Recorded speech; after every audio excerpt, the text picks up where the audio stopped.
আসসালামু আলাইকুম। Ayesha biology care থেকে আয়শা আপু চলে এসেছি এইচএসসি 26 এবং 27 সালে ছাত্রছাত্রীদের জন্য। কেমন আছো সবাই? আমি অনেক ভালো আছি, আশা করছি তোমরাও অনেক ভালো আছো।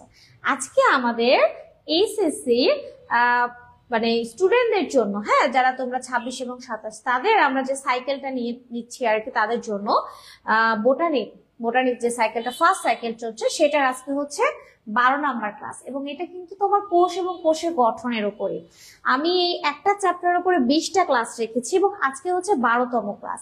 সো আজকের ক্লাসটা যারা দেখছো কাইন্ডলি হ্যাঁ একটু আগের ক্লাসগুলো দেখবে, তাহলে তোমার ক্লাসটা ভীষণ ভালো লাগবে। যদিও আজকের টপিকটা একেবারেই একদম কি আলাদা, মানে আগের গুলো চাইতে ভিন্ন বলতে পারো, একদম আলাদা, পুরোপুরি আলাদা। মানে আজকে টপিকটা হচ্ছে নিউক্লিয়াস। ঠিক আছে, আজকে আমরা নিউক্লিয়াস নিয়ে কথাবার্তা বলবো এবং এই নিউক্লিয়াসটা ভীষণ ভীষণ ভীষণ গুরুত্বপূর্ণ একটা টপিক এবং আমাদেরকে ডিটেল পড়তে হবে মনোযোগ সহকারে। তাহলে আজকে যারা ক্লাসটা করছো আমার সাথে, তারা একটু মনোযোগ সহকারে ক্লাসটা দেখো। তাহলে ফার্স্টে আমরা চলে আসি নিউক্লিয়াস কি, আমরা নিউক্লিয়াসের সংজ্ঞাটা পড়বো। ঠিক আছে, এই পিকচারটা কিন্তু আমরা অনেক দেখি, তাই না? আমরা এই পিকচারটার সাথে বেশ পরিচিত, কারণ আমরা এই পিকচারটা ইউজ করি কোনো কোনো ক্ষেত্রে। তো আমরা কোষের মধ্যে যে অংশটা দেখতে পাচ্ছি, এই যে আমরা একটা কোষ দেখতে পাচ্ছি এবং কোষের মধ্যে এই যে জিনিসটা দেখতে পাচ্ছি, একটা কোষের মধ্যে একটা জিনিস দেখতে পাচ্ছি, এইটাই কিন্তু আমাদের সেই নিউক্লিয়াস, যেটা নিয়ে আজকে আমরা কথাবার্তা বলবো। তাহলে নিউক্লিয়াসটা আসলে কি জিনিস আগে আমাদের জানতে হবে যে নিউক্লিয়াসটা কি। কারণ নিউক্লিয়াস তুমি যদি পড়ো ডিটেল, তো নিউক্লিয়াস সম্পর্কে ফার্স্ট আগে জানা লাগবে। তো তুমি যে জিনিসটা পড়বে সেটা আসলে কি নিউক্লিয়াস। দেখো, আমরা এই যে দুইটা কোষ দেখিয়েছি, একটা উদ্ভিদ কোষ আর একটা হচ্ছে প্রাণী কোষ। এবং খেয়াল করে তোমরা দেখতে পাবা দুইটা কোষ, এই যে এখানে একটা নিউক্লিয়াস দেখতে পাচ্ছ, কত সুন্দর। এবং এটা প্রাণী কোষ, এখানেও তুমি একটা নিউক্লিয়াস দেখতে পাচ্ছ অবভিয়াসলি। তাহলে উদ্ভিদ কোষ বলো অথবা প্রাণী কোষ বলো, যারা প্রকৃত কোষী তাদের ক্ষেত্রে অবশ্যই নিউক্লিয়াসটা থাকবে। সেটা যেখানেই থাকুক না কেন, কেন্দ্রে থাকুক আর পরিধির দিকে থাকুক, যেখানেই থাকুক না কেন, নিউক্লিয়াসটা কিন্তু থাকবেই। এবং এইটা হচ্ছে প্রোটোপ্লাজমের একটা অংশ, সাইটোপ্লাজমের কিন্তু নয়। অনেকে ভাবে যে নিউক্লিয়াসটা আসলে সাইটোপ্লাজমের একটা অংশ, এটা আসলে ভুল ধারণা।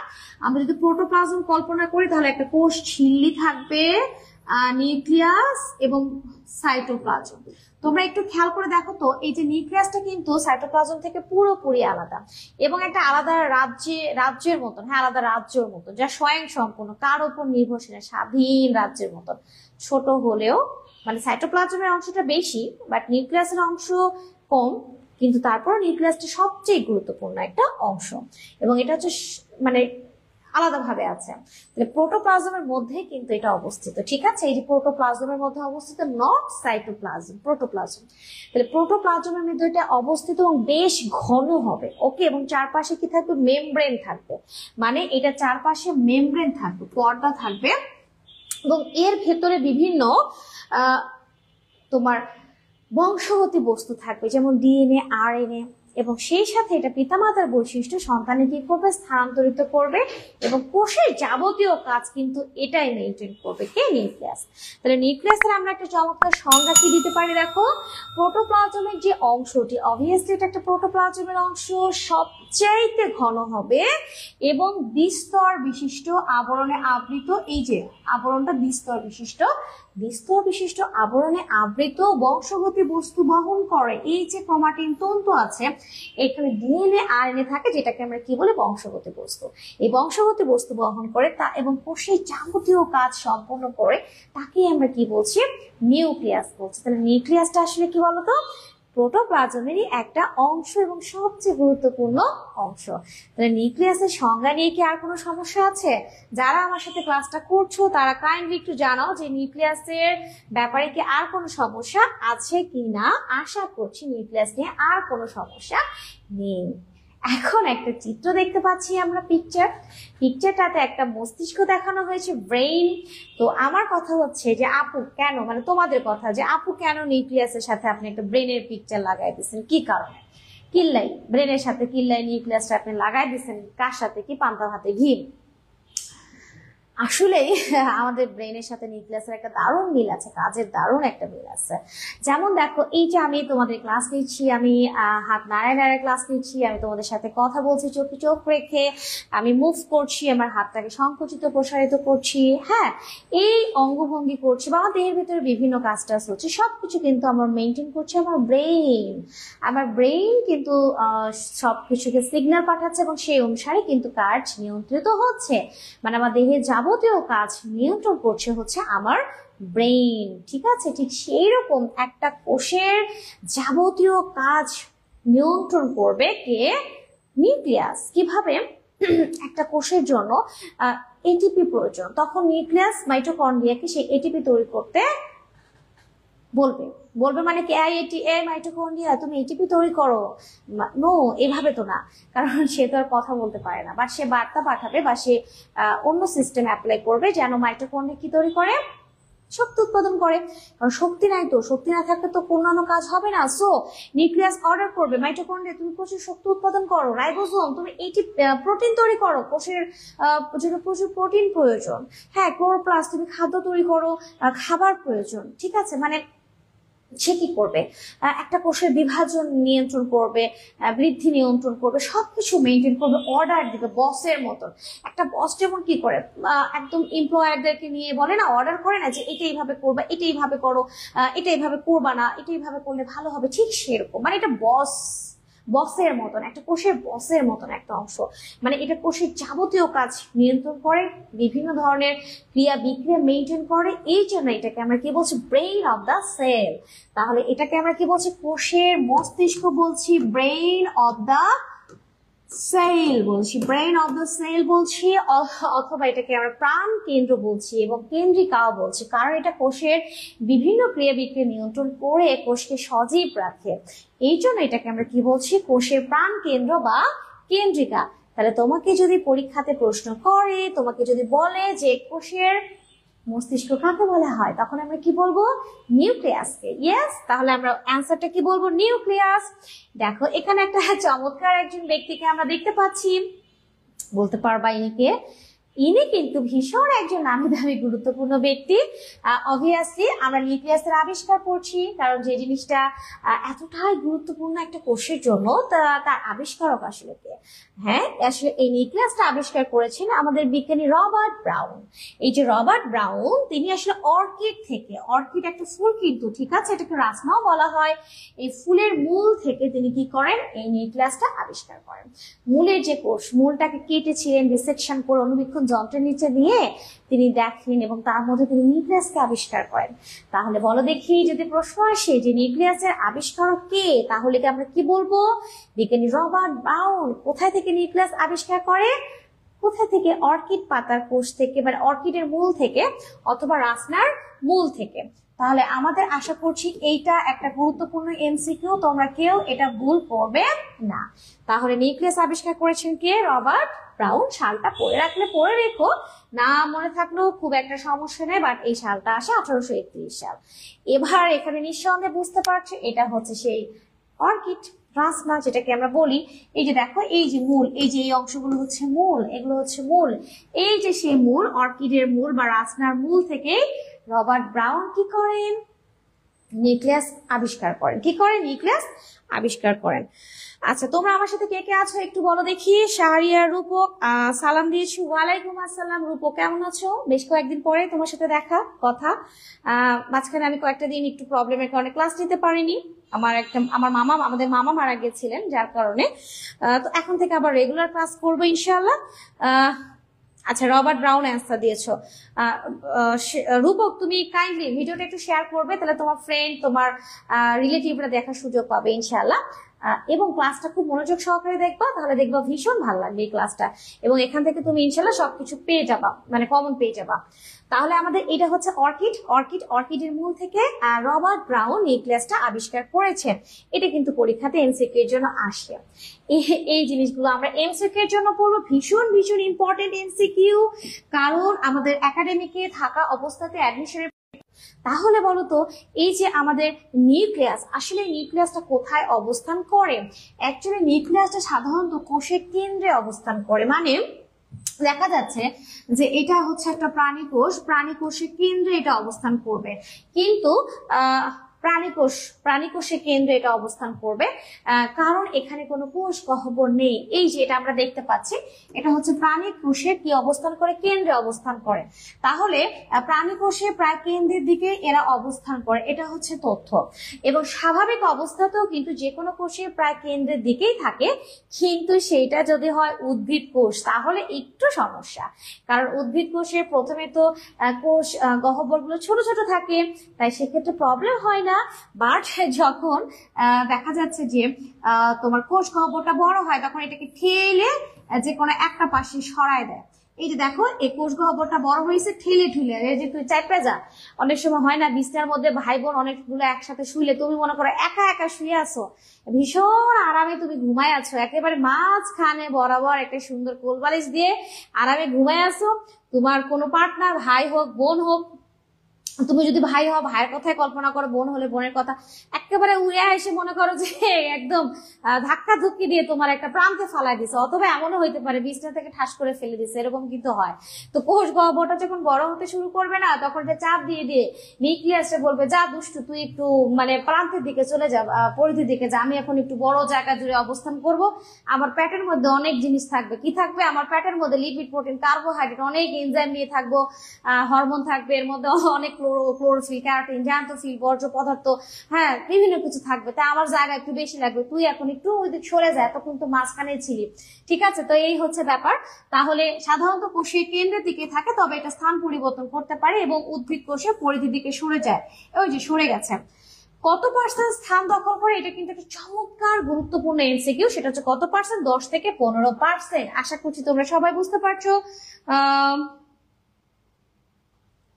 ওকে ওকে রূপম, অনেক ধন্যবাদ, তোমাকে শেয়ার করে দিয়েছো, ধন্যবাদ। তাহলে এখন আমরা যে অংশটাতে চলে যাব সেটা হচ্ছে আরেকটা গুরুত্বপূর্ণ এমসিকিউ। এটাও অনেক গুরুত্বপূর্ণ। একটা শুক্রাণুর পিকচার আমরা দেখতে পাচ্ছি। দেখো, একটা শুক্রাণুর চমৎকার একটা মাথা আছে এবং বডি আছে, মাথা বডি, এবং এইটা হচ্ছে একটা লেজ, সে সাঁতার কাটছে, সাথে কিন্তু তার আরো অনেক ভাই বোন আছে। অনেক ভাই বোন কেন বললাম বলতে পারবা? কারণ কিছু শুক্রাণু থাকবে এক্স ক্রোমোজোম বহন করবে, আর কিছু শুক্রাণু বহন করবে ওয়াই ক্রোমোজোম। তাই আমি ভাই এবং বোন বললাম, কারণ এক্স তো সেটা বোনকে নির্দেশ করবে, আর ওয়াই হলে সেটা কি করবে? ভাই করবে। তাই বললাম যে অনেক শুক্রাণু আমরা দেখতে পাচ্ছি ভাই বোনকে নিয়ে একেবারে কোথায় চলে যাচ্ছে, ডিম্বাণু দিকে ধাবিত হচ্ছে মনে করো। তো এইটা হচ্ছে বড় করে আমরা দেখাচ্ছি। তো এই যে শুক্রাণুর কিন্তু প্রায় 90%ই হচ্ছে নিউক্লিয়াস। ঠিক আছে, কেমন করে বলো দেখি? এই দেখো, শুক্রাণুর একটা যে মাথা আছে না, মাথাটা কিন্তু শুক্রাণু বেশ বড় হয়, এবং মাথার ভেতরে যে নিউক্লিয়াসটা দেখতে পাচ্ছ, এই যে নিউক্লিয়াস, এইটা কত পার্সেন্ট জুড়ে থাকে বলো দেখি? এটা হচ্ছে 90% জুড়ে থাকে। এবং এই নিউক্লিয়াসের মধ্যে কতটা ক্রোমোজোম থাকে? বাবা 23টা ক্রোমোজোম থাকে। ঠিক আছে, এবং এই ক্রোমোজোমটা কি হয়? ডিম্বাণুর নিউক্লিয়াসের সাথে মিলে যায়, 23 মিলে কতটা হয়ে যায়? 46টা। তো ওইটা নিয়ে আমরা কোষ বিভাজনের কথা বলবো। আপাতত আমরা এটা জানি যে শুক্রাণুর নিউক্লিয়াস কত পার্সেন্ট, শুক্রাণু কত পার্সেন্ট নিউক্লিয়াস? 90% নিউক্লিয়াস। এরপরে কিন্তু আমরা আরো গুরুত্বপূর্ণ কিছু এমসিকিউ পড়বো। সেটা হচ্ছে একটা কোষের মধ্যে নিউক্লিয়াসের সংখ্যা কতটা। মনে করো আমরা একটা কোষ দেখতে পাচ্ছি, এই একটা কোষের মধ্যে নিউক্লিয়াসের সংখ্যা কতটা হতে পারে? অবভিয়াসলি স্বাভাবিক একটা বিষয় আছে যে একটা কোষের মধ্যে নিউক্লিয়াস কিন্তু একটাই হবে, এটাই কিন্তু স্বাভাবিক, সেটা উদ্ভিদ কোষ হোক অথবা প্রাণী কোষ হোক। কিন্তু এইটা তো পরীক্ষাতে আসবে না বাবা ধনেরা, কারণ সহজ জিনিস তো পরীক্ষাতে আসে না, একটু পেঁচায় পুচায় আসে। কোনটাতে নিউক্লিয়াস 2টা, কোনটিতে নিউক্লিয়াস নাই, কোনটিতে নিউক্লিয়াস অসংখ্য, এই জিনিসগুলো খুব ভালো করে পড়তে হবে। ঠিক আছে, তাহলে আমরা এখন সেই জিনিসটাই পড়ি।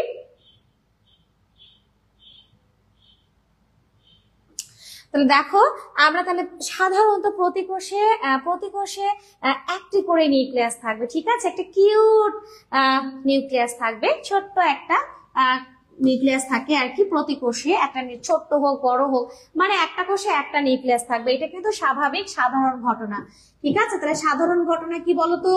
সাধারণ ঘটনা হচ্ছে, স্বাভাবিক কথাবার্তা হচ্ছে প্রতি কোষে একটা নিউক্লিয়াস থাকবে, সেটা উদ্ভিদ হোক বা প্রাণী হোক, এটা স্বাভাবিক কথাবার্তা। বাট ব্যতিক্রম হিসেবে আমরা দেখতে পাবো যে প্যারামেসিয়াম, ঠিক আছে? প্যারামেসিয়াম মনে আছে 19-এ যখন পড়েছিলে প্রোটিস্টার অন্তর্ভুক্ত তোমার ওই যে ক্রোমিস্টা, তারপরে হচ্ছে প্রোটোজোয়া ছিল, ওখানে প্যারামেসিয়াম ছিল, ঠিক আছে? তো প্যারামেসিয়াম এটা কিন্তু একটা এককোষী একটা জীব। এই যে প্যারামেসিয়াম, এইটার কোষে কিন্তু নিউক্লিয়াস দুইটা। তোমরা কি বলতে পারছো এখানে নিউক্লিয়াস কোনটা? আচ্ছা দেখো কি সুন্দর একটা ফুলের মতন অংশ, এটা কিন্তু নিউক্লিয়াস না। এই যে দেখো, এইটা একটা নিউক্লিয়াস এবং এইটা একটা নিউক্লিয়াস। তাহলে এখানে নিউক্লিয়াস কয়টা আছে বলো তো? এখানে নিউক্লিয়াস দুইটা আছে, একটা হচ্ছে ম্যাক্রো নিউক্লিয়াস আর একটা হচ্ছে মাইক্রো নিউক্লিয়াস। একটা ম্যাক্রো আর একটা হচ্ছে মাইক্রো। তারপরে তোমরা বলো, তোমরা কি বুঝতে পারছো? কথাবার্তা শোনা যাচ্ছে, বোঝা যাচ্ছে? আচ্ছা, কথা শোনা যায়? আশা করছি কথা বুঝতে পারছো। হ্যাঁ, আমি কিন্তু ক্লাসটা কত 45 মিনিট নিব সর্বোচ্চ। এই 45 মিনিটে তোমার নিউক্লিয়াসটা ভীষণ ভালো লাগবে, এবং আমি জানি যে তুমি যদি বইটা নাও পড়ো, এই ক্লাসটা করলে তোমার 80, 89, 85, 90% ক্লাস হয়ে যাবে ইনশাআল্লাহ। তারপর যখন বই দেখবে, দেখো এত ভীষণ ভালো লাগবে, খুবই ভালো লাগবে ক্লাসটা করো, তাহলে তোমার পড়তে ভীষণ সুবিধা হবে, ঠিক আছে? তাহলে নিউক্লিয়াস এখানে কয়টা দেখতে পাচ্ছি? দুইটা, একটা ছোট এবং একটা কি দেখতে পাচ্ছি? বড় নিউক্লিয়াস দেখতে পাচ্ছি, ঠিক আছে? একটা ম্যাক্রো এবং একটা মাইক্রো। এই দুইটা নিউক্লিয়াস কিন্তু দুইটা গুরুত্বপূর্ণ কাজ করে। একটা নিউক্লিয়াস কি করে?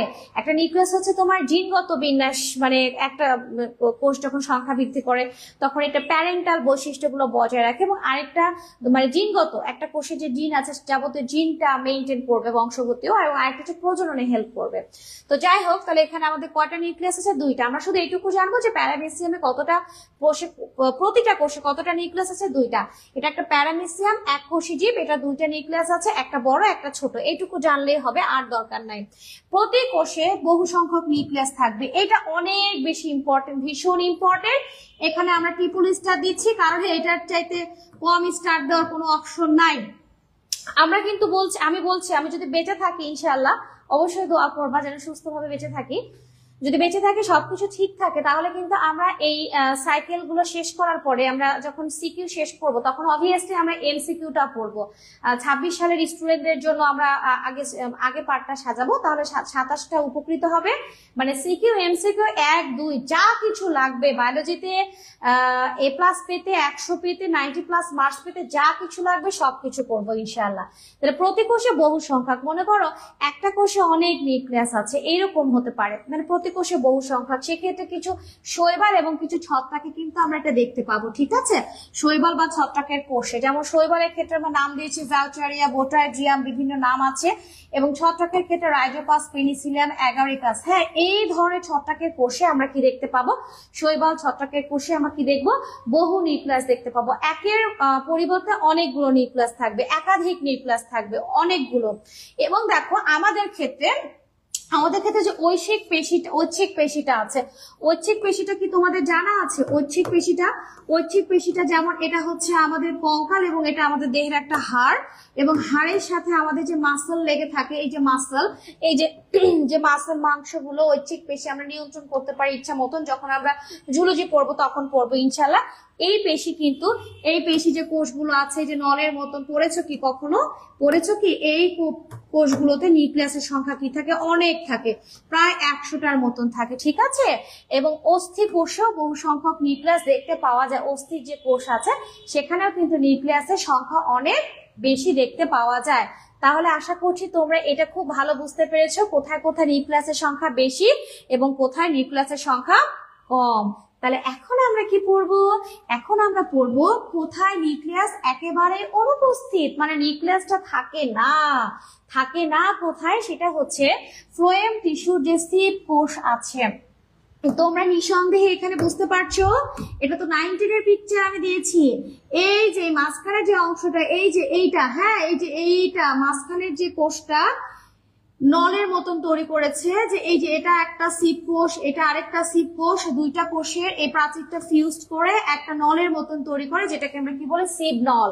এবং এই সিপ কোষ যখন ম্যাচিউর হয়ে যাবে, পরিণত হয়ে যাবে, তখন কিন্তু সেখানে কোনো নিউক্লিয়াস থাকবে না। তুমি কিন্তু এখানে কোনো নিউক্লিয়াস দেখতে পাচ্ছ না। তাহলে পরিণত সিপ কোষে কোনো নিউক্লিয়াস নেই। মেরুদণ্ডী প্রাণীর চোখের লেন্স, এই যে আমাদের চোখে যে লেন্স আছে, আমাদের চোখের লেন্স পরিণত হয়ে গেলে সেখানেও কিন্তু আমরা কোনো নিউক্লিয়াস দেখতে পাবো না। এবং স্তন্যপায়ী প্রাণীর পরিণত লোহিত রক্তকণিকা, অবশ্যই এখানে একটা জিনিস খেয়াল করবা, এখানে কিন্তু স্তন্যপায়ী ম্যামালস ম্যামালস ম্যামালস মানে যারা আমরা মায়ের বুকে দুধ পান করে বেঁচে থাকি, যেমন আমি হতে পারি, গরু, ছাগল, কুকুর, বিড়াল, মানে যারাই মায়ের বুকে দুধ পান করে বেঁচে থাকে, তিমি, তাদের কিন্তু যে লোহিত রক্তকণিকা ছোট অবস্থায়, যেমন এই যে লোহিত রক্তকণিকা, এটা যখন ছোট ছিল তখন কিন্তু একটা নিউক্লিয়াস ছিল, কিন্তু নিউক্লিয়াস ছিল ছোট থাকতে, বা যখন বড় হয়ে গেছে তখন নিউক্লিয়াসটা কিন্তু নষ্ট হয়ে গেছে, এখানে কিন্তু কোনো নিউক্লিয়াস দেখতে পাচ্ছ না। তাই পরিণত অবস্থায় কিন্তু কোনো নিউক্লিয়াস থাকবে না এবং ওই অংশটা পাতলা হয়ে গেছে। এটা হচ্ছে দ্বি অবতল কস্কো সাবান আছে না, দেখবা হাত দিবা, মাঝখানেটা একদম পাতলা থাকে, ওকে, এবং চারপাশে পুরু থাকে, অথবা মিল্ক ক্যান্ডি কিছু চকলেট আছে দুধের মতন, অথবা অ্যালপেনলিবের চকলেট আছে না, ঠিক সেরকম, ওকে, এটা গোলাকার হয়। তাহলে কোথায় কোথায় নিউক্লিয়াস অ্যাবসেন্ট বলো তো? পরিণত সিপ কোষে থাকবে না, চোখের লেন্সে থাকবে না, এবং স্তন্যপায়ী প্রাণী লোহিত রক্তকণিকায় থাকবে না। এখন এখানে কিন্তু স্তন্যপায়ের কথা বলা হয়েছে এবং পরিণত আরবিসির কথা বলা হয়েছে। তুমি যদি এখন বলো যে পাখির ক্ষেত্রে কি তাই, পাখির ক্ষেত্রে কি আরবিসিতে লোহিত রক্তকণিকায় নিউক্লিয়াস থাকবে নাকি থাকবে না? অবভিয়াসলি থাকবে, কারণ পাখি তো আর ম্যামালস না, তাই না? অথবা যদি বলেন মাছে, মাছে কি আরবিসিতে লোহিত রক্তকণিকা থাকবে? অবশ্যই থাকবে। মাছ, রুই মাছ বা তেলাপিয়া মাছ থাকবে তো, অবশ্যই থাকবে, তারা তো আর স্তন্যপায়ী না। তাহলে কোথায় উপস্থিত কোথায় অনুপস্থিত তোমরা কি সবাই বুঝতে পেরেছো? আমার প্রিয় স্টুডেন্টরা, আমাকে একটু বলো যে তোমরা কি বুঝতে পারছো, ক্লাসটা বুঝতে পেরেছো? আচ্ছা, শাহরিয়া, রূপক, রূপক ক্লাসটা মনোযোগ সহকারে করছো, তোমাকে অনেক ধন্যবাদ। ক্লাসটা করো, তোমার ভীষণ ভালো লাগবে। এবার কিন্তু আমরা আরেকটা বিষয়ে যাচ্ছি। কি বিষয়? সিনোসাইট এবং সিনসাইটিয়াম। অ্যাকচুয়ালি এই সিনোসাইট শব্দটা ব্যবহৃত হবে প্ল্যান্টের ক্ষেত্রে। কার ক্ষেত্রে? প্ল্যান্টের ক্ষেত্রে ব্যবহৃত হবে। আর সিনসাইটিয়াম এটা কার ক্ষেত্রে ব্যবহৃত হবে?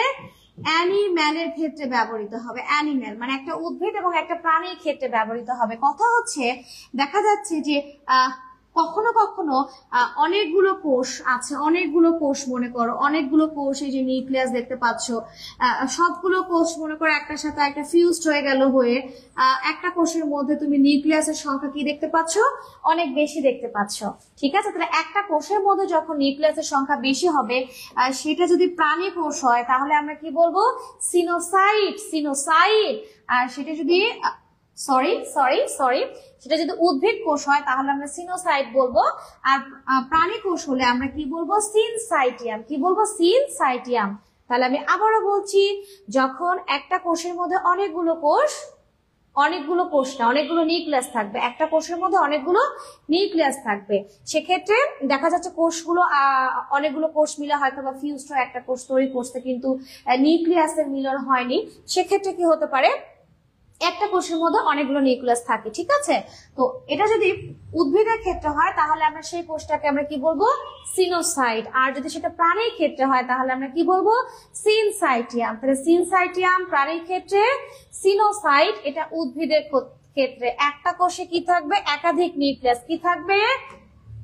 একাধিক নিউক্লিয়াস, একাধিক নিউক্লিয়াস থাকবে, ওকে? এবার আমরা একটা চলে যাব প্রশ্নে, সেটা হচ্ছে এমসিকিউ।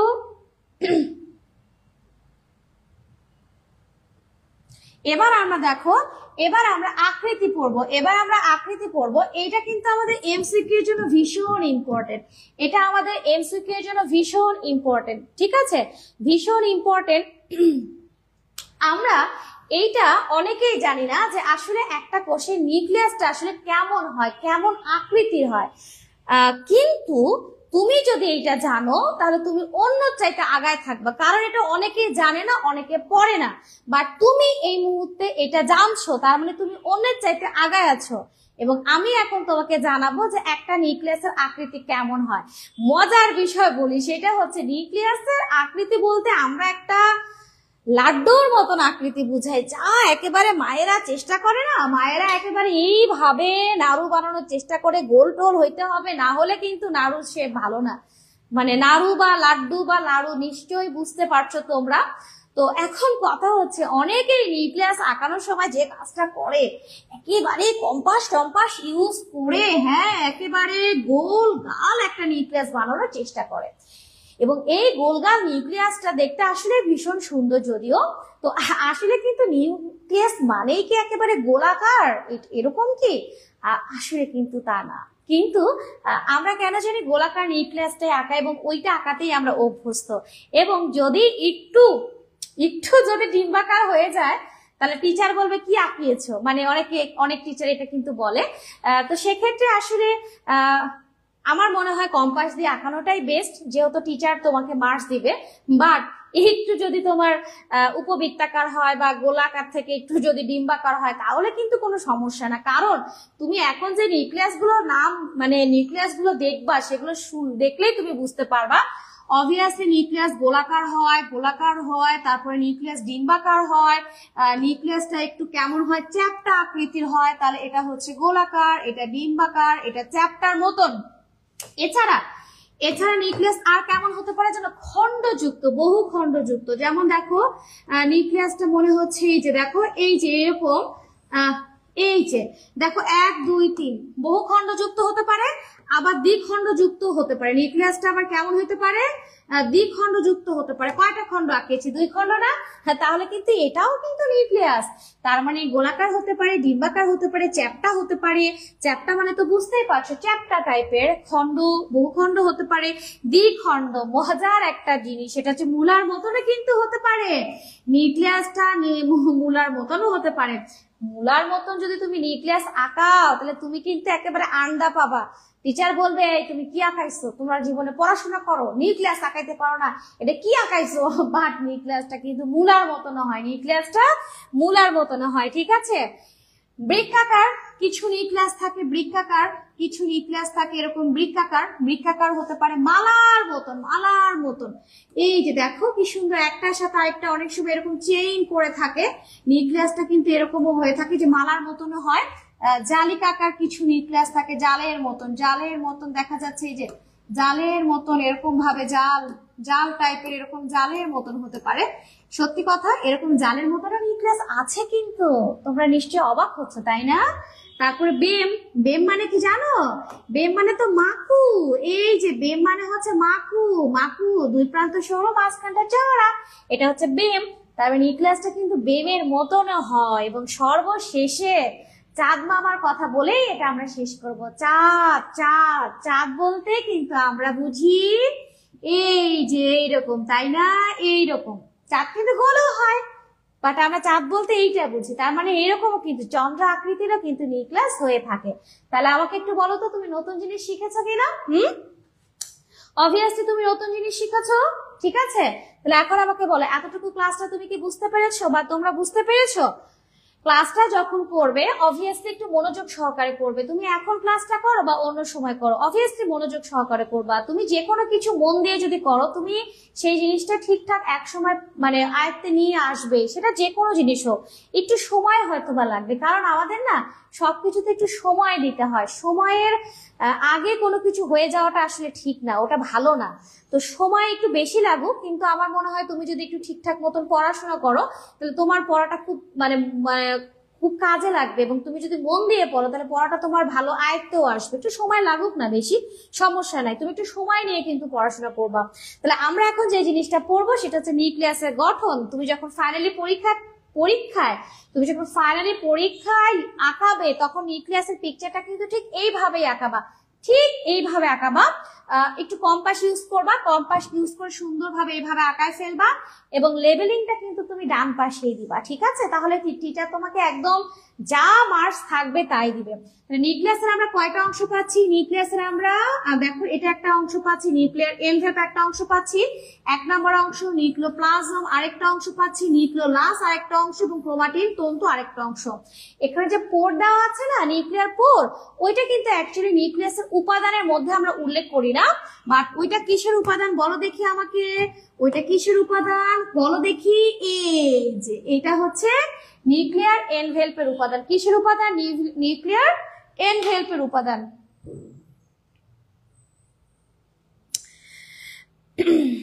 আচ্ছা শাহরিয়া রূপক, তুমি সুন্দর দুইটা এসএমএস দিয়েছো, দুইটা মানে মেসেজ দিছো, তার মধ্যে একটা মেসেজ ভালো লাগছে।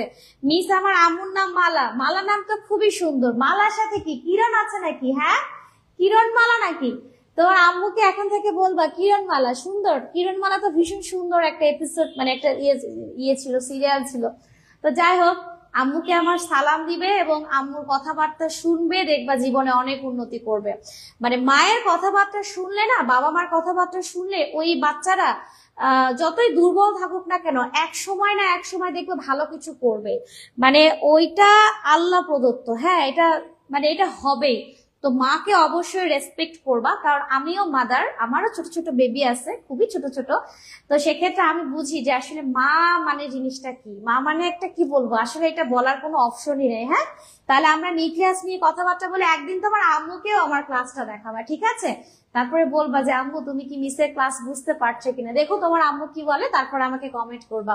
তাহলে আমরা নিউক্লিয়াসের গঠনটা কি সবাই বুঝেছি? আমরা সুন্দর করে এতটুকু পিকচারটা আঁকাবো। আসলে পিকচার আঁকাবো এটা কিন্তু বোঝার মধ্যে পড়ে না, এটা হচ্ছে আঁকানোর মধ্যে পড়ে। এখন আমি বুঝাই দিব, তোমরা মনোযোগ সহকারে বুঝার চেষ্টা করবা। এটা দেখো, প্রথম অংশটা হচ্ছে নিউক্লিয়ার মেমব্রেন। নিউক্লিয়াসের প্রথম অংশটা হচ্ছে নিউক্লিয়ার মেমব্রেন। তাহলে আমরা এখন কি পড়বো? নিউক্লিয়ার মেমব্রেন সম্পর্কে পড়াশোনা করব। নিউক্লিয়ার মেমব্রেন যখন আমরা আঁকাবো, আসলে নিউক্লিয়ার মেমব্রেন আঁকানোর সময় আমরা কি করছি দেখো, এই যে সুন্দরভাবে তোমার মেমব্রেনটা আঁকানোর চেষ্টা করছি। মেমব্রেন কয় স্তর বিশিষ্ট? 2 স্তর বিশিষ্ট আবরণে আবৃত। তো এটা আমরা একটা 2 স্তর বিশিষ্ট আবরণ আঁকালাম, এই যে এটা আমরা আঁকালাম। তাহলে এই যে নিউক্লিয়ার মেমব্রেন 2 স্তর বিশিষ্ট আবরণে আবৃত, এই নিউক্লিয়াসটা কিন্তু আসলে কেমন জানো? নিউক্লিয়াসটা হচ্ছে একটা কি বলবো, তোমাকে দেখালে ভালো হতো যদি কোনো বল টল জাতীয় কিছু থাকতো, একটু গোলের মতন, একদম গোল টাইপের, ঠিক আছে? গোল টাইপের একটা অংশ, এই যে এরকম মনে করো একটা গোল একটা জিনিস ছিল, এটাকে কেটে দেখানো হয়েছে। নিউক্লিয়াসের পিকচারটা আমি সেট করেছি। তাহলে এটা হচ্ছে নিউক্লিয়ার মেমব্রেন। অবভিয়াসলি আমরা কিভাবে লিখবো? খুব সহজ সরল সাবলীল ভাষায়, এবং যে জিনিসটা আমাদের লাগবে ঠিক আমরা সেই জিনিসটাই পড়বো। অতিরিক্ত বাজে কথাবার্তা বা অতিরিক্ত কিছু আমরা এখানে অ্যাড করবো না, কারণ পরীক্ষার হলে গিয়ে কিন্তু আমাদের সুন্দর করে লিখতে হবে। মানে যেটা পড়লে আমরা খুব ভালো নম্বর পাবো এবং আমরা অ্যাডমিশনও ভালো কিছু করব একাডেমিকে, সেইভাবেই আমরা পড়াশোনা করব, ঠিক আছে? কিছু বাতও দিব না, কিছু অতিরিক্ত উল্টাপাল্টা কথাবার্তা বলবো না। তাহলে নিউক্লিয়ার মেমব্রেনটা কি, আমরা কি বলবো? এই যে নিউক্লিয়ার মেমব্রেন, এটাকে আমরা কি বলছি? এই নিউক্লিয়ার মেমব্রেনকে আমরা নিউক্লিয়ার এনভেলপও বলতে পারি, নিউক্লিয়ার এনভেলপও বলতে পারি। এটা কিন্তু অনেক নাম, ঠিক আছে? অথবা আরো একটা সুন্দর নাম আছে, তোমরা শুনেছো কি? এটাকে ক্যারিওথিকা বলা হয়। কি বলা হয় বলো তো? ক্যারিওথিকা বলা হয়। এই যে নিউক্লিয়ার মেমব্রেন, এটা কয় স্তর বিশিষ্ট আবরণে আবৃত? অবশ্যই 2 স্তর বিশিষ্ট আবরণে আবৃত। এটা এক স্তর, এটা আরেকটা স্তর, 2 স্তর বিশিষ্ট আবরণে আবৃত, এবং মাঝখানে কি থাকে? ফাঁকা জায়গা থাকে। এই ফাঁকা জায়গাটাকে বলা হয় পেরিনিউক্লিয়ার স্পেস। কি বলা হয়? পেরিনিউক্লিয়ার স্পেস। এটাকে বলা হয় পেরি মানে বাহিরে, পেরিনিউক্লিয়ার স্পেস। কি বলা হয়? পেরিনিউক্লিয়ার স্পেস, পেরিনিউক্লিয়ার স্পেস। তাহলে 2 স্তর বিশিষ্ট আবরণে আবৃত, এটাকে নিউক্লিয়ার মেমব্রেন বলা হয়, বা নিউক্লিয়ার এনভেলপ বলা হয়, বা ক্যারিওথিকা বা নিউক্লিয়ার আবরণী বলা হয়। এবং এই 2 স্তরের মাঝে যে ফাঁকা জায়গা থাকে, এটাকে বলবো পেরিনিউক্লিয়ার স্পেস। একটু খেয়াল করে দেখো, এই যে আমরা নিউক্লিয়ার মেমব্রেন দেখতে পাচ্ছি, এই নিউক্লিয়ার মেমব্রেনে ছোট ছোট কিছু ছোট ছোট কিছু রন্ধ্র থাকে, ছোট ছোট এই যে বিভিন্ন জায়গাতে, সেই রন্ধ্রগুলোকে আমরা এই যে এখানে দেখিয়েছি, এই যে ছোট ছোট কিছু রন্ধ্র থাকে, পোর থাকে, ছিদ্র থাকে। অ্যাকচুয়ালি এই ছিদ্রটা কেন আসছে, কেন এই ছিদ্রটা আসলে কি করে? তো এটা তো সাইটোপ্লাজম, তোমরা নিঃসন্দেহে বুঝতে পারছো, এটা তো সাইটোপ্লাজম। তো সাইটোপ্লাজম আর নিউক্লিয়াস এইটা কি করবে, একে অপরের সাথে তো যোগাযোগ রক্ষা করতে হবে, তাই না? যোগাযোগ রক্ষা না করলে তো হবে না।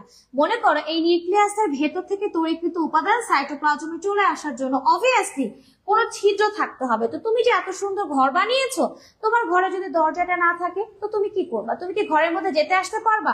তো ঘরের মধ্যে যদি যেতে আসতে নাই পারো, ওই ঘর কি তোমার কোনো কাজে লাগবে? আমাকে বলো তো। ভীষণ সুন্দর তুমি ঘর বানিয়েছো, ঘরের মধ্যে সুন্দর খাট আছে, সোফা আছে, দোলনাতে তুমি দুলবে সেই ব্যবস্থাটাও আছে, আবার সুন্দর একটা বড় বিশাল মনিটর লাগিয়েছো, তুমি সুন্দর সুন্দর কার্টুন দেখবে বা তুমি ভালো কিছু দেখবে, অবশ্যই পজিটিভ থিঙ্ক করবো, মানে আমরা সিনেমা দেখবো এটা আমি বলছি না, এটা বলাটা পাপ হয়ে যাবে। তো ভালো কিছু আমরা দেখবো ইনশাআল্লাহ।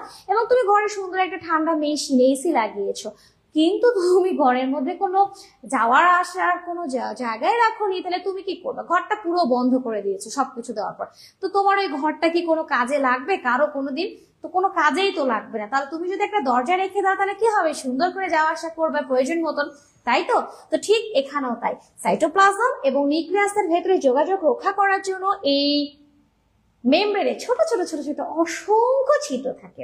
এই যে ছিদ্র বা রন্ধ্র, এই রন্ধ্রটা কিন্তু আবার একটা ব্যাপার আছে, সেটা হচ্ছে এই রন্ধ্রটা কিন্তু সবসময় খোলা থাকবে না বা সবসময় বন্ধও থাকবে না। এখন মনে করো তুমি তোমার বাসায় একটা সুন্দর ঘর বানিয়েছো, একটা সুন্দর দরজাও করে রেখেছো, তুমি যদি অল টাইম দরজাটা খোলা রাখো তাহলেও তো সমস্যা, আবার যদি অল টাইম বন্ধ রাখো তাহলেও সমস্যা। তুমি কি করবা? কেউ আসতে চাইলে দরজাটা খুলে দিবে, সে আসবে, আবার যখন কারো আসার দরকার পড়বে না তুমি দরজাটা সেফটির জন্য কি করে দিবে বলো তো? কি বন্ধ করে দিবে তো, তাই না? তাহলে নিউক্লিয়ার মেমব্রেনে যে দরজা মানে যে ছিদ্রগুলো আছে, এই ছিদ্রগুলো জানো নিয়ন্ত্রিত হয় তোমার প্রোটিন সিস্টেম দিয়ে, বুঝছো? এই প্রোটিন সিস্টেম, ছোট ছোট কিছু প্রোটিন থাকে চারদিকে বৃত্তাকারে, এবং তার মাঝখানে বড় একটা প্রোটিন থাকে, ট্রান্সপোর্টার প্রোটিন। এই প্রোটিন দ্বারা এই ছিদ্রটি কি হয় বলো দেখি? খোলা বন্ধ হওয়া নিয়ন্ত্রিত হয়। ওকে, প্রয়োজনে খুলে যায়, আবার প্রয়োজনে কি হয়ে যায়? বন্ধ হয়ে যায়। আমি এটা একটু তোমাদেরকে দেখাচ্ছি। ঠিক এই যে এরকম সিস্টেম, সুন্দর একটা সিস্টেম, দেখো এই যে দেখো, একটু ভালো করে খেয়াল করে দেখলে বুঝতে পারবা। দেখো এটা হচ্ছে নিউক্লিওলার মেমব্রেন, এটাও নিউক্লিওলার মেমব্রেন, অবভিয়াসলি এটা ভেতরের দিকের অংশ আর এটা হচ্ছে বাহিরের দিকের অংশ। এখানে তোমার বৃত্তাকারে কি থাকবে? প্রোটিন গ্র্যানুল, 1 2 3 4 5 6 7 8, 8টা প্রোটিন গ্র্যানুল, হ্যাঁ 2টা স্তরে সজ্জিত থাকবে। দেখো এই যে এখানেও আছে, এই দিকেও আছে, 8টা করে প্রোটিন গ্র্যানুল এখানে বৃত্তাকারে অবস্থান করবে, এবং তার ভেতর দিয়ে একটা বড় প্রোটিন ভেতর দিয়ে বড় একটা প্রোটিন কি করবে? অবস্থান করবে। যে প্রোটিনটার সরে যাওয়ার কারণে, সামনে পেছনে বা উপর নিচের কারণে ছিদ্রটা খুলে যাবে অথবা ছিদ্রটা বন্ধ হয়ে যাবে, এবং এগুলো সংকুচিত হবে এবং প্রসারিত হবে। এই যে প্রোটিন গ্র্যানুলগুলো সংকুচিত হয় বা প্রসারিত হয়, এবং এইটা চ্যানেলের মতন কাজ করে। এটা তোমার ভেতরে বা বাহিরে গিয়ে ছিদ্রটাকে খুলে দেয় বা বন্ধ করে দেয়, এবং এই প্রোটিনটা হচ্ছে ট্রান্সপোর্টার প্রোটিন, এবং এগুলো হচ্ছে তোমার ছোট ছোট প্রোটিনের 8টা কণা, যেগুলোকে বলে প্রোটিন গ্র্যানুল। এবং এই যে সেটআপটা, এটা কিন্তু একেবারে ভেতর থেকে বাইরের দিকে ঝুলে থাকে, দেখতে পাচ্ছ রিং এর মতন একটা অংশ, তার সাথে অনেক প্রোটিন ফাইবার আছে, এবং তার সাথে সুন্দর রিং দেখতে পাচ্ছ, আবার আরেকটা রিং দেখতে পাচ্ছ, এবং এখানে তুমি 6টা প্রোটিন দেখতে পাচ্ছ। 6টা হবে না, এখানে আরো 2টা প্রোটিন থাকবে, এটা তোমাদেরকে দেখানোর জন্য এরকম ভাবে দেখানো হয়েছে, ঠিক আছে? এবং এই যে চ্যানেলটা, এই প্রোটিনটা, এইটার কারণেই তোমার একটা এগুলো সংকুচিত প্রসারিত হবে, এবং এটার কারণে রাস্তাটা খুলে যাবে অথবা কি হয়ে যাবে? বন্ধ হয়ে যাবে।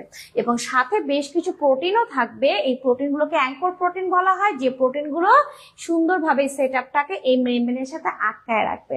তাহলে একটু ভালো করে খেয়াল করে দেখো, তাহলে এই যে এটা সেরকম একটা রন্ধ্র, যে রন্ধ্রটার আমরা সেটআপটা ওখানে দেখলাম যে রন্ধ্রটা আসলে কিভাবে খোলে অথবা কিভাবে বন্ধ হয়। তাহলে নিউক্লিয়ার মেমব্রেনে অসংখ্য ছোট ছোট রন্ধ্র আছে। রন্ধ্রগুলি প্রোটিন গ্র্যানুল, 8টি প্রোটিন গ্র্যানুল বৃত্তাকারে সাজানো থাকে। সেই প্রোটিন গ্র্যানুল সংকোচন প্রসারণের মাধ্যমে নিয়ন্ত্রিত হবে এবং একটা বড় প্রোটিনের দ্বারা নিয়ন্ত্রিত হবে, যেটাকে আমরা ট্রান্সপোর্টার প্রোটিন বলবো। এটা কিন্তু তোমরা মাথায় রাখবা। এছাড়া এখানে তুমি আর কি কি জিনিস দেখতে পাবা? এই যে তুমি দেখতে পাচ্ছ ছোট ছোট বৃত্তাকার, কি দেখতে পাচ্ছ বলো তো? ছোট ছোট বৃত্তাকার রাইবোজোম। তার মানে মেমব্রেনের সাথে অনেক কিছু লেগে থাকতে পারে। ছোট ছোট বৃত্তাকার কি লেগে থাকতে পারে? রাইবোজোম লেগে থাকতে পারে, মানে লেগে থাকে, যা পরোক্ষভাবে প্রোটিন তৈরি এবং সংরক্ষণ করে। এছাড়া এটার সাথে আর কি লেগে থাকতে পারে? অমসৃণ এন্ডোপ্লাজমিক রেটিকুলামও লেগে থাকতে পারে। কি লেগে থাকতে পারে? অমসৃণ এন্ডোপ্লাজমিক রেটিকুলাম। তাহলে এই যে মেমব্রেনটা আমরা আঁকালাম, এটার কাজ কি? এই মেমব্রেনটার কাজ হচ্ছে নিউক্লিয়াসের নির্দিষ্ট আকৃতিটাকে বজায় রাখবে এবং নিউক্লিয়ার বস্তু সমূহ, যেমন ভেতরে নিউক্লিওপ্লাজম, নিউক্লিওলাস, নিউক্লিয়ার ক্রোমাটিন মানে নিউক্লিয়ার রেটিকুলাম বা ক্রোমাটিন তন্তু, সবগুলোকে সাইটোপ্লাজম থেকে আলাদা করে ফেলবে।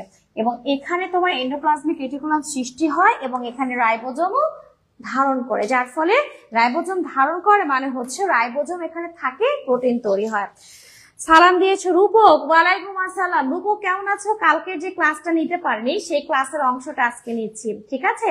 15 মিনিটের মতন আমাদের ক্লাসটা হবে। তুমি একটু শেয়ারটা দিয়ে দাও, তোমার ফ্রেন্ড দেখার সুযোগ পাবে, ঠিক আছে? তাহলে আমরা এখন দ্বিতীয় অংশ চলে যাই। দ্বিতীয় অংশ হচ্ছে নিউক্লিওপ্লাজম। ভালো করে খেয়াল করবা, নিউক্লিওপ্লাজম। এই যে নিউক্লিয়াসের ভেতরে এই যে অংশটা আমরা দেখতে পাচ্ছি, সলিড মনে হচ্ছে, অ্যাকচুয়ালি সলিড না। এই অংশটা যেটা আমি এখন আঁকাবো, এটা হচ্ছে মেমব্রেন। আর এই যে ভেতরের যে অংশটা, এই অংশটা তরল অংশ এবং এটাকে আমরা কি বলছি? নিউক্লিওপ্লাজম। তাহলে মেমব্রেন দ্বারা আবদ্ধ ভেতরের যে অঞ্চলটা আছে সেটাকে আমরা নিউক্লিওপ্লাজম বলছি। এবং এই নিউক্লিওপ্লাজমকে আমরা কি নাম দিব? এটার একটা সুন্দর চমৎকার নাম আছে, নামটা হচ্ছে ক্যারিওলিম্ফ। কি নাম বলো তো? ক্যারিওলিম্ফ। ক্যারিওলিম্ফ, ক্যারিও মানে ক্যারিও, নিউক্লিয়াস, লিম্ফ মানে রস, নিউক্লিয়াসের রস। রস তার মানে অবভিয়াসলি পানি তো থাকবেই এবং এই পানির সাথে এখানে বিভিন্ন খনিজ লবণ থাকবে। খনিজ লবণের সাথে এখানে বিভিন্ন এনজাইম থাকবে এবং এনজাইমের সাথে আরো তাকে হেল্প করার জন্য কোএনজাইম থাকবে। ক্লিয়ার বিষয়টা? তাহলে নিউক্লিওপ্লাজম তরল পূর্ণ মাধ্যম এবং এটাকে ক্যারিওলিম্ফ বলা হয়। সাইটোপ্লাজম কিন্তু না, এটা ভিন্ন, ঠিক আছে? এটা ভিন্ন। এবং এখানে তোমার এনজাইম থাকবে, কোএনজাইম থাকবে, বিভিন্ন খনিজ উপাদান থাকবে, লিপিড থাকবে, প্রোটিন থাকবে, অনেক কিছু থাকবে। এবং এই নিউক্লিওপ্লাজমের খুবই গুরুত্বপূর্ণ কাজ হচ্ছে এই যে নিউক্লিওলাস এবং এই যে ক্রোমাটিন তন্তু সেটাকে ধারণ করা, ঠিক আছে? নিউক্লিওলাস এবং ক্রোমাটিন তন্তু ধারণ করা। তো দেখো, তাহলে নিউক্লিয়ার রেটিকুলাম মানে ক্রোমাটিন তন্তু এবং নিউক্লিওলাসকে কি করে? ধারণ করে। এবং এটার কাজ এনজাইম, খনিজ লবণ, প্রোটিন, লিপিড, এই সাথে সাথে খুবই গুরুত্বপূর্ণ উপাদান, বংশগত উপাদান কি কি বলো দেখি? ডিএনএ এবং আরএনএ ধারণ করে। দেখো, বিভিন্ন রাসায়নিক বিক্রিয়া কি হিসেবে কাজ করবে? স্থল হিসেবে কাজ করবে। কে? নিউক্লিওপ্লাজম। তাহলে নিউক্লিওপ্লাজম থেকে এতটুকু লিখলেই হবে। এবার আমরা মোস্ট ইম্পর্টেন্ট অংশ কি পড়বো? নিউক্লিওলাস। কি পড়বো? নিউক্লিওলাস। তাহলে নিউক্লিওলাস থেকে আমরা কি পড়বো? দেখো, এই যে নিউক্লিওলাস, এই নিউক্লিওলাসটা আসলে কোথায় থাকছে এটা আমরা পড়বো। নিউক্লিওলাসটা হচ্ছে নিউক্লিয়াসের ভেতরে, এই যে নিউক্লিওপ্লাজমের মধ্যে অবস্থিত সব চাইতে ঘন যে গোলাকার বস্তুটা আছে, এটাই হচ্ছে নিউক্লিওলাস। এবং এই যে নিউক্লিওলাস, এই নিউক্লিওলাসটা কিন্তু ভীষণ গুরুত্বপূর্ণ। কেন ভীষণ গুরুত্বপূর্ণ আমাকে কেউ বলতে পারবা? তোমাদের কাছে প্রশ্ন, কেন গুরুত্বপূর্ণ? বিকজ এইখানে কি তৈরি হয়? এইখানে গুরুত্বপূর্ণ অংশ আরএনএ তৈরি হয়। কি তৈরি হয় বলো তো? আরএনএ। আর আরএনএ তৈরি হয় তার মানে এখানে রাইবোজোমও তৈরি হয়, তার মানে এখানে প্রোটিনও তৈরি হয়। এবং এই যে আরএনএ, এইটা কি হয় বলো দেখি? এই আরএনএ মনে করো এটা এই যে পোর্ট দিয়ে সাইটোপ্লাজমে চলে আসে। মনে করো এইটা কি? সাইটোপ্লাজম। এবং ওই আরএনএ সাইটোপ্লাজমে যখন আসবে, এই যে এটা হচ্ছে রাইবোজোম, এই রাইবোজোম সেই আরএনএ কে ব্যবহার করে কি তৈরি করবে? প্রোটিন। কি তৈরি করবে? প্রোটিন। তাহলে বুঝতে পারছো এই আরএনএটা কতটা গুরুত্বপূর্ণ এবং প্রোটিন তৈরির জন্য। আর সেই আরএনএটা তৈরি হচ্ছে কোথায়?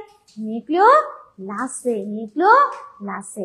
তাহলে যে সকল কোষের যে সকল কোষের জন্য অনেক প্রোটিনের চাহিদা, ভীষণ ভীষণ প্রোটিনের প্রয়োজন, সেই সকল কোষের নিউক্লিওলাসের পরিমাণটা তখন কি হবে? অবশ্যই বেশি থাকবে। আর যদি তোমার প্রোটিনের চাহিদা ভীষণ কম হয় তখন কিন্তু নিউক্লিওলাস নাও থাকতে পারে। মনে করো তোমার একটা রেস্টুরেন্ট আছে, তোমার সেই রেস্টুরেন্টটাতে ভীষণ ইলিশ মাছের চাহিদা, তো তুমি তো ইলিশ মাছ রাখবেই। কি সবচেয়ে বেশি রাখবে না? সবচেয়ে বেশি রাখবে তো, এবং স্পেশাল রেসিপি রাখবা যেন আরো বেশি সেটা ভালো ফেমাস হয়। এখন আরেকটা হোটেল আছে, সেখানে ইলিশ মাছ কেউ চিনেই না, ইলিশ মাছ কেউ খায়ই না, দরকারই পড়ে না। হ্যাঁ, পান্তা নর্মাল ডাল ভাত, এই ভাত মুখ ভাত, তো ওইখানে কি ইলিশ মাছ চলবে বা ইলিশ মাছ থাকবে বা এই রেসিপি গুলো থাকবে? বুঝতে পারছো? তাহলে একটা কোষের যখন প্রোটিনের বেশি প্রয়োজন হয়, এখন তো কোষ বলবে আমার আরএনএ দে, নিউক্লিয়াস সেটআপ, এই নিউক্লিওলাসের সংখ্যা বাড়াইতে হবে, তৈরি করতে হবে বেশি আরএনএ, সাপ্লাই দিতে হবে, রাইবোজোমের কাছে পাঠাইতে হবে, কারণ কোষে অনেক অনেক অনেক কি প্রয়োজন? প্রোটিন প্রয়োজন, তো তাই না? প্রোটিনের কাঁচামাল তো আরএনএ। সো বুঝতে পারছো, সেক্ষেত্রে কিন্তু নিউক্লিওলাস একটা থাকবে না, যদিও স্বাভাবিক একটা কোষের জন্য একটা নিউক্লিয়াস, একটা নিউক্লিয়াসের জন্য একটা নিউক্লিওলাস, কিন্তু ওই যে প্রোটিন তৈরি বেশি, তখন নিউক্লিওলাসের পরিমাণও কি হবে? বেশি হবে। প্রোটিন তৈরি যদি না থাকে, নিউক্লিওলাস নাও থাকতে পারে। কোনো কোনো কোষে কিন্তু নিউক্লিয়াস থাকে, নিউক্লিওলাস থাকে না, কোনো কোনো কোষে নিউক্লিওলাস থাকে না। তাহলে এখন তোমরা আমাকে বলতে পারবা যে কোন কোষে নিউক্লিওলাসের পরিমাণ বেশি এবং কোন কোষে নিউক্লিওলাস নেই? এটা তোমাদের জন্য প্রশ্ন, এটা অ্যান্সার করবা। কার অ্যান্সার সঠিক হয় আমরা খেয়াল করব, আমি বলবো সামনের দিন। তাহলে নিউক্লিওলাসের কাজ কি? এটা হচ্ছে নিউক্লিওটাইডের ভান্ডার হিসেবে কাজ করবে। নিউক্লিওটাইড, বলো দেখি নিউক্লিওটাইড মানে কি? নিউক্লিওটাইড মানে হচ্ছে নাইট্রোজেন ঘটিত ক্ষার বা ক্ষারক, ঠিক আছে? তার সাথে কি বলো দেখি? পেন্টোজ সুগার, লেটেস্ট উচ্চারণ হচ্ছে সুগার, এবং আরেকটা হচ্ছে অজৈব ফসফেট, এগুলো মিলে তোমার গঠিত হয় নিউক্লিওটাইড। তো যেহেতু এখানে আরএনএ আছে, আরএনএ তৈরি হয়, তার মানে আরএনএ তে কি থাকে বলতে পারবা? আরএনএ তে নাইট্রোজেন ঘটিত ক্ষার থাকে, তাই না? আর নাইট্রোজেন ঘটিত ক্ষার থাকবে, পেন্টোজ সুগার থাকবে, অজৈব ফসফেট থাকবে, তবেই তো এটা নিউক্লিওটাইড গঠিত হবে, আরএনএ গঠিত হবে। এই জন্য বলা হচ্ছে নিউক্লিওটাইডের ভান্ডার। যেহেতু আরএনএ তৈরি করে, সো অবভিয়াসলি রাইবোজোম তৈরি করবে, রাইবোজোম থাকলে সেখানে প্রোটিন তৈরি হবেই, এবং প্রোটিন তৈরি হলে সেটা কি করবে? সংরক্ষণ করবে। আমাদের কিন্তু ক্লাসটা শেষের পথে, আমরা আর মাত্র 2 থেকে 3 মিনিট ক্লাস করবো, তারপরে ক্লাসটা শেষ হয়ে যাবে। ফিনিশিং টাচ ভীষণ ভীষণ ইম্পর্টেন্ট। নেক্সট যেটা আমাদের এই টপিকটা নিয়ে ক্লাস হবে, আমাদের কিন্তু এই চ্যাপ্টারের উপরে 12টা ক্লাস হয়ে গেছে, আর 8টা ক্লাস হলে শেষ হয়ে যাবে ইনশাল্লাহ। এখন আমরা মোস্ট ইম্পর্টেন্ট টপিক পড়বো, সেটা হচ্ছে ক্রোমাটিন তন্তু। তাহলে ক্রোমাটিন ক্লাস হচ্ছে, লাইভ চলছে?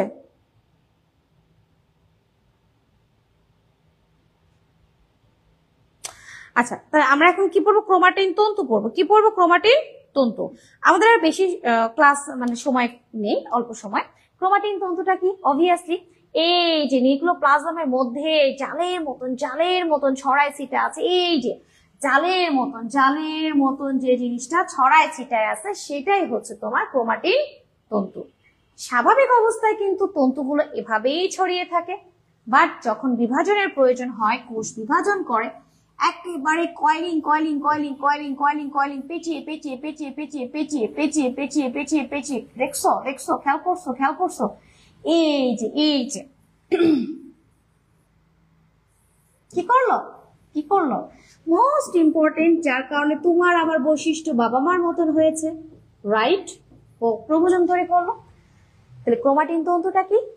নিউক্লিওপ্লাজমের মধ্যে জালের মতন যে অংশটা ছড়িয়ে ছিটিয়ে থাকে, সেটাকে আমরা কি বলবো? ক্রোমাটিন তন্তু বলবো। এবং এই ক্রোমাটিন তন্তুতে কি থাকবে? এই ক্রোমাটিন তন্তুতে থাকবে ডিএনএ, কি থাকবে? সামান্য নাই বললেই চলে, আরএনএ। মোস্ট ইম্পর্টেন্ট দুইটা প্রোটিন অবশ্যই, একটা হচ্ছে হিস্টোন প্রোটিন, অবভিয়াসলি এটা ছাড়া তো হবেই না। Histone protein, histone protein, histone protein যেটা দিয়ে নিউক্লিওসোম তৈরি হয়, হিস্টোন প্রোটিন। এবং কি থাকবে? নন হিস্টোন প্রোটিন থাকবে, নন হিস্টোন প্রোটিন থাকবে, নন হিস্টোন প্রোটিন। এই হিস্টোন যে প্রোটিনটা আছে সেই কিন্তু মূল স্ট্রাকচারটা তৈরি করবে ক্রোমাটিন তন্তু, এবং নন হিস্টোন প্রোটিনটা বিভিন্ন এনজাইম তৈরি করবে। তাহলে তৈরি করে ফেললো ক্রোমোজোম, তাহলে ক্রোমাটিন তন্তু কি তৈরি করলো? ক্রোমোজোম তৈরি করলো। যখন কোষ বিভাজনের প্রয়োজন হয় তখন ক্রোমোজোম তৈরি হয়। এবং ক্রোমোজোমের বাহু, এগুলো হচ্ছে বাহু, বাহু ক্রোমোজোমের আমরা কি দেখতে পাচ্ছি?